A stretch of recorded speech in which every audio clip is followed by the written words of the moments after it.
baru keluar dari, belum masuk ke. Lembaga-lembaganya lengkap. KPU ada, parlemen ada, Mahkamah Konstitusi ada, DPR ada. Lembaganya lengkap, tapi pelembagaan belum berlangsung sempurna. Hanya itu yang mau kita pastikan.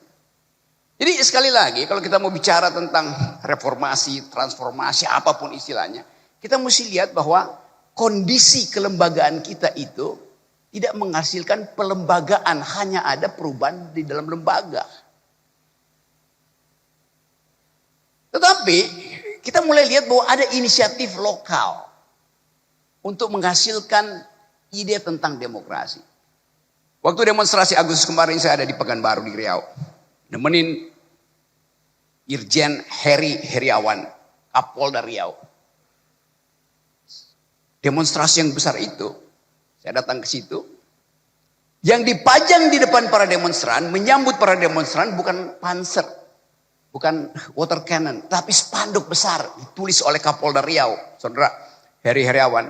Selamat datang para pejuang aspirasi. Bayangin coba, dia sambut dengan spanduk itu.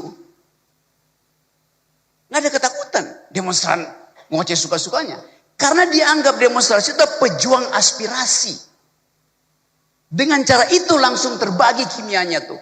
Pejuang aspirasi diterima. Provokator dihalangi. Yang memperjuangkan aspirasi pasti pakai argumen. Yang ingin merusak demonstrasi pasti pakai molotov. Udah dipisahkan. Jadi contohlah Kapolda Riau. Bukan saya puji-puji, tapi faktanya begitu. Dia menerima protes itu sebagai pejuang aspirasi. Spanduknya di depan. Mahasiswa datang, digelar spanduk di depan tiba-tiba. Selamat datang para pejuang aspirasi. Karena kita menghormati mahasiswa yang berjuang untuk menghasilkan perubahan politik. Nah, itu dasarnya. Satu waktu saya bertemu dengan Pak Kapolri. Saya lagi membantu. Saya cerita aja soal sebelum saya bicara teorinya. Saya lagi berupaya untuk membuat beberapa Polda itu laboratorium tentang civilian value. Nah, karena saya berteman dengan Pak Herimen, saya bolak-balik ke Pekanbaru. Tiba-tiba ada seorang tokoh masyarakat sipil, WA saya. Rocky Gerung, Anda ternyata sudah dibeli oleh polisi itu. Bayangin coba. Kenapa? Terlihat Anda berfoto dengan Pak Sigit, Kapolri. Lagi nanam pohon. Dan Anda bicara, pidato di samping Kapolri. Saya bilang enggak. Pak Sigit tidak di samping saya, dia di belakang saya. Kenapa enggak dibalik? Bahwa saya yang membeli Kapolri. Bukan saya yang terbeli. Karena saya nyusun kurikulum tentang hubungan antara polisi dan lingkungan. Yang disebut green policing. Yang dipromosikan oleh Kapolda Riau. Jadi bayangin, masyarakat sipil pun mencurigai aktivitas masyarakat sipil. Karena dia nggak paham bahwa lebih banyak orang yang mati karena kerusakan lingkungan daripada yang mati di jalan raya. Itu soalnya. Jadi kepicikan aktivis masyarakat sipil juga ada. Karena kecengengan, gak bisa berpikir. Kalau saya kritik, saya juga kritik lingkungan saya.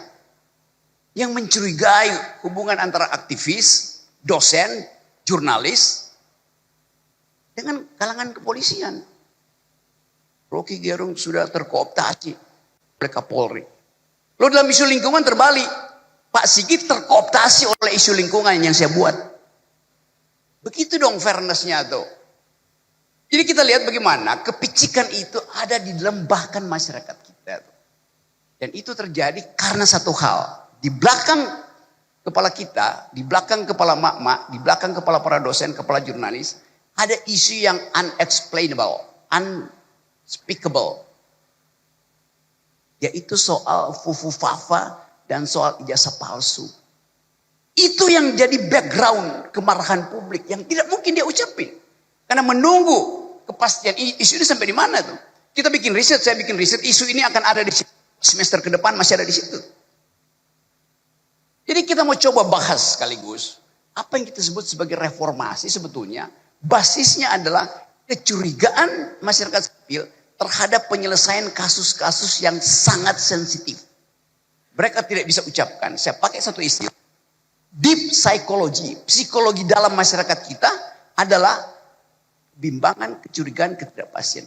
Ketidakpastian politik sekarang disiram dengan ketidakpastian ekonomi. Maka orang akan cari siapa yang harus bertanggung jawab. Download Tribun X sekarang, menghadirkan lokal menjadi Indonesia.